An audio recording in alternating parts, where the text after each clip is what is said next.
신약성경 마태복음 18장 21절부터 19장 2절 말씀입니다. 다 찾으셨으면 한 목소리로 함께 봉독하도록 하시겠습니다. 그때에 베드로가 나와 이르되 주여, 형제가 내게 죄를 범하며 몇 번이나 용서하여 주리까? 7번까지 하오리까? 예수께서 이르시되 내게 이르노니 7번뿐 아니라 7번을 70번까지라도 할지니라. 그러므로 천국은 그 종들과 결산하려 하던 어떤 임금과 같으니, 결산할 때에 10,000달란트 빚진 자 하나를 데려오매 갚을 것이 없는 자를 주인이 명하여 그 몸과 아내와 자식들과 모든 소유를 다 팔아 갚게 하라니, 그 종이 엎드려 절하며 이르되 내게 참으소서, 다 갚으리다거늘 그 종이 주인을 불쌍히 그 빚을 탕감하여 주었더니, 그 종이 나가서 자기에게 100데나리온 빚진 동료 하나를 만나 붙들어 목을 잡고 이르되 빚을 갚으라매, 그 동료가 엎드려 간구하여 이르되 나에게 참아 주소서, 갚으리다.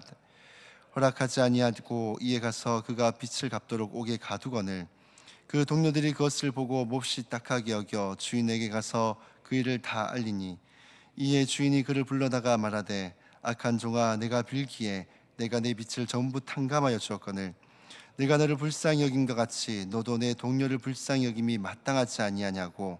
주인이 노하여 그 빚을 다 갚도록 그를 옥졸들에게 넘기니라. 너희가 각각 마음으로부터 형제를 용서하지 아니하면 나의 하늘 아버지께서도 너희에게 이와 같이 하시리라.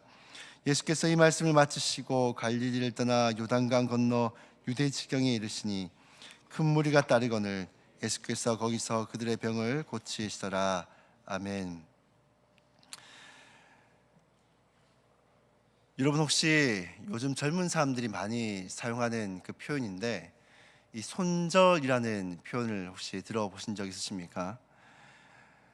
원래 손절이라는 의미는 자손의 대가 끊긴다라는 원래 그런 의미인데, 요즘에는 이 젊은 사람들이 인간관계를 정리하는 것을 두고 손절한다라는 표현을 많이 사용을 합니다.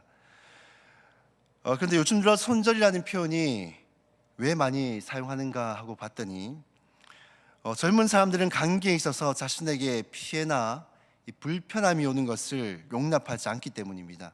그러다 보니까 인간관계가 이렇게 넓지도 않고 또 깊지도 않습니다.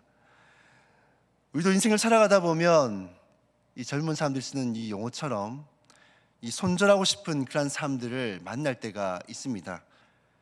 때로는 직장 동료가 되었든, 혹은 교회에서도 마찬가지죠. 교회에서 지체가 되었든, 혹은 또 가족이 되었든 손절하고 싶은 사람들을 만날 때가 있습니다. 여러분은 그 손절하고 싶은 대상들을 만났을 때에 어떻게 대처를 하십니까? 오늘 성경에는 그런 손절하고 싶은 대상들에 대하여서 우리가 그들에 대해서 어떻게 대처해야 되는지에서 말씀을 해주고 있습니다. 오늘 본문 21절을 보시면 이 베드로가 예수님께 이런 질문을 던집니다. 주여, 형제가 내게 죄를 범하면 몇 번이나 용서하여 주리까? 7번까지 하면 되겠습니까? 라고 질문합니다. 당시 유대 사회에서 랍비들은 누군가 잘못을 하면 3번까지는 참으라 라고 말을 합니다. 그러니까 3번이 넘어가면은 참지 말라는 것이죠. 근데 베드로는 7번을 이야기를 합니다. 7번을 이야기한 배경에는 아마도 이 마태복음 5장 20절에서 예수님이 하신 말씀을 염두에 두고 이것을 한 것으로 보입니다. 마태복음 5장 20절 보면은 예수님이 제자들에게 이런 말씀을 하시는데요. 내가 너희에게 이르노니 너희의 의가 서기관과 바리새인보다 더 낫지 못하면 결코 천국에 들어가지 못하리라. 그렇게 랍비들이 말한 용서의 기준 이 3번보다도 더 많은 7번을 예수님에게 말한 것으로 보입니다. 그런데 베드로는 분명 그렇게 말씀을 드리면 예수님께 칭찬을 받을 것이다 라고 생각을 했는데, 예수님은 되려 베드로에게 이렇게 말씀을 하십니다. 22절 보시면 예수께서 이르시되 내게 이르노니 7번뿐 아니라 7번의 70번까지라도 할지니라 말씀합니다. 7번의 70번이라는 말씀은 단지 베드로가 제하는 횟수를 부풀려 가지고 490번까지 용서를 하라는 뜻이 아닙니다. 참았다가 오늘은 490번, 그리고 네가 또 잘못했으면 489번 이렇게 쭉쭉쭉 계산하다가 이걸 다 채우고 나면은 가차없이 이렇게 뭐 보복을 하라거나 그렇게 하라는 뜻이 아닙니다. 490번이란 말은 용서에 있어서는 이 상한선이 없어야 된다는 것을 말씀을 하고 계시는 것입니다.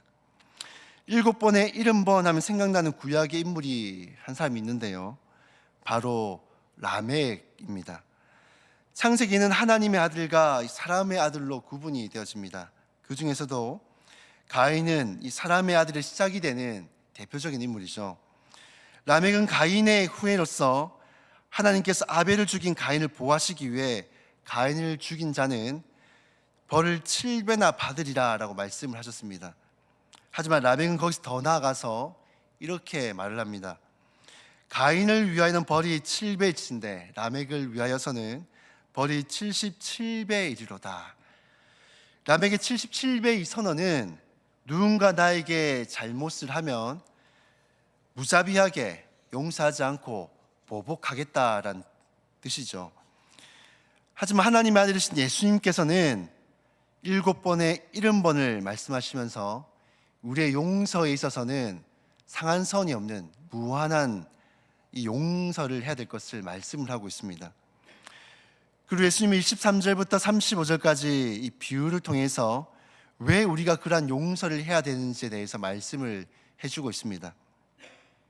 오늘 본문에 보시면은 만 달란트 빚진 자에 대한 이야기가 나옵니다. 이 만이라는 숫자는 헬라 시대에는 가장 큰 숫자가 이 만이라는 숫자입니다. 그리고 달란트는 당시 가장 큰 화폐 단위입니다. 즉, 이 만 달란트라는 것은 가장 큰 숫자와 가장 큰 화폐 단위를 합친 것이죠. 즉, 상상도 할 수 없는 이 금액을 빚을 졌다라는 것입니다.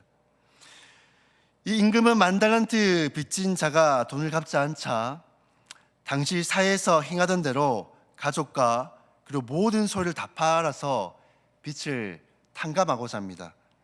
하지만 이 만 달란트 빚진 자가 주인에게 엎드려서 간절하게 절하며 제발 참아달라, 그리고 기다려주시면 이 빚을 반드시 받겠다라고 말을 합니다.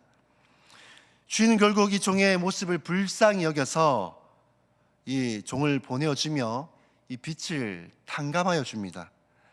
이 상상도 못할 만큼의 빚을 지었음에도 불구하고 주인은 종을 불쌍히 여겨서 아무런 조건 없이 빚을 탕감해 준 것이죠. 하지만 이 만 달란트 빚진 자는 주인의 집을 나오면서 자신에게 100데나리온의 빚을 진 자를 만나게 되어집니다. 이 데나리온은 노동자의 하루 품삯을 뜻합니다. 100데나리온은 100일치 임금이죠. 분명 적은 금액은 아니긴 하지만은 만 달란트에 비하면 보잘것없는 금액입니다. 이 만 달란트 빚진 자는 자신에게 100데나리온 빚진 동료에게 빚을 갚을 것을 독촉을 합니다. 이 100데나리온 빚진 사람은 이 만 달란트 빚진 사람이 그 주인에게 했던 것처럼 또 엎드려서 동일하게 조금만 기다려주면 이것을 반드시 갚겠다라고 말을 합니다. 하지만 이 사람은 주인이 자신에게 선대를 한 것처럼 선대하지 않고 이 100데나리온 빚진 자를 즉시로 옥에 가두어 버립니다.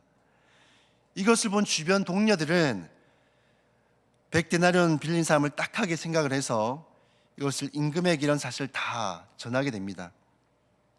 그래서 이 소식을 들은 이 주인은 즉시로 만 달란트 빚진 자를 불러서 이 32절 33절을 보시면 이렇게 말을 합니다. 악한 종아, 내가 빌기에 내가 내 빚을 전부 탕감해 주었거늘 내가 너를 불쌍히 여긴 것 같이 너도 내 동료를 불쌍히 여김이 마땅하지 아니하냐 하고, 주인은 만 달란트 빚진 자에게 악한 종이라고 말을 합니다. 그리고 34절에 보시면 주인이 노하여서 그 빚을 다 갚도록 옥졸에게 넘겼다 합니다. 그러면서 예수님이 35절에 너희가 각각 마음으로부터 형제를 용서하지 아니하면 나의 하늘 아버지께서도 너에게 이와 같이 하시리라. 우린 하나님께 만 달란트 빚진 자처럼 헤아릴 수 없는 많은 제약들을 용서를 받았습니다.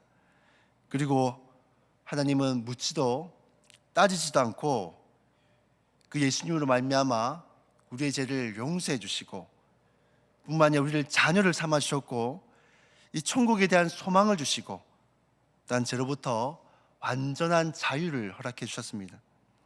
하지만 그에 반해 우리는 어떻습니까? 다른 사람의 잘못을 쉽게 용납하고 계십니까? 우리는 베드로가 7번 용서하리까?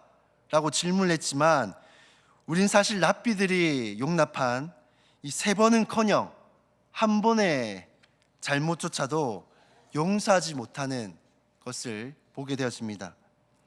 10번 좋다가도 하나를 잘못해버리면 손절해버리고 또 2번 다시 보지 않으려고 합니다.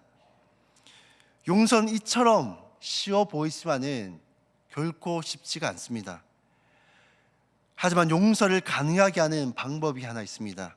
그것은 바로 상대방의 잘못을 보기보다는 내가 받은 그 은혜들을 먼저 바라보고 그것을 기억해야 하는 것입니다. 상대방의 잘못을 바라보고 그것만을 생각하다 보면은 이 100데나리온처럼 객관적으로는 작은 것이라도 나에게는 큰 것처럼 느껴질 수밖에 없습니다. 하지만 내가 하나님으로 받은 이 10,000달란트의 탕감을 생각을 하면은 이 100데나리온 같은 그 사람의 잘못은 상대적으로 작게 느껴지는 것이죠. 나를 힘들게 하고 당장이라도 끊어내버리고 싶은, 손절하고 싶은 그런 사람이 혹시 나의 주변에 있진 않습니까? 그렇다면 내가 받은 이 10,000달란트의 은혜를 기억하시고 하나님이 우리를 용서하시고 사랑하신 것처럼 동일하게 그 사람을 용서하고 사랑할 수 있기를 바랍니다. 그것이 바로 하나님께서 우리를 용서하시고 사랑하신 이유입니다. 오늘 하루도 용서해야 될 사람이 있지 않은지 한번 우리 자신을 한번 돌아보시고요. 그 사람을 용서할 수 있는 그런 순종의 마음을 달라고 오늘 이 새벽에 함께 기도하며 나갔으면 좋겠습니다. 말씀을 기억하시면서 함께 기도하며 나갔으면 좋겠습니다. 우리를 용서하신 그 은혜를 생각하면서 우리 또한 용서하며 살아갈 수 있도록 하나님 은혜를 다하여 주시옵소서. 그리고 주어진 기도 제목대로 기도하실 때 특별히 나라를 위해서 계속해서 집중적으로 기도해 주시면 좋겠습니다. 시국이 많이 어지러운 가운데 있는데 나라의 모든 기능들이 정상화될 수 있도록 하나님 긍휼을 베풀어 주시옵소서라고 함께 기도하시고 개인의 제목으로 자유롭게 기도하신 후에 돌아가도록 하시겠습니다. 기도하시겠습니다.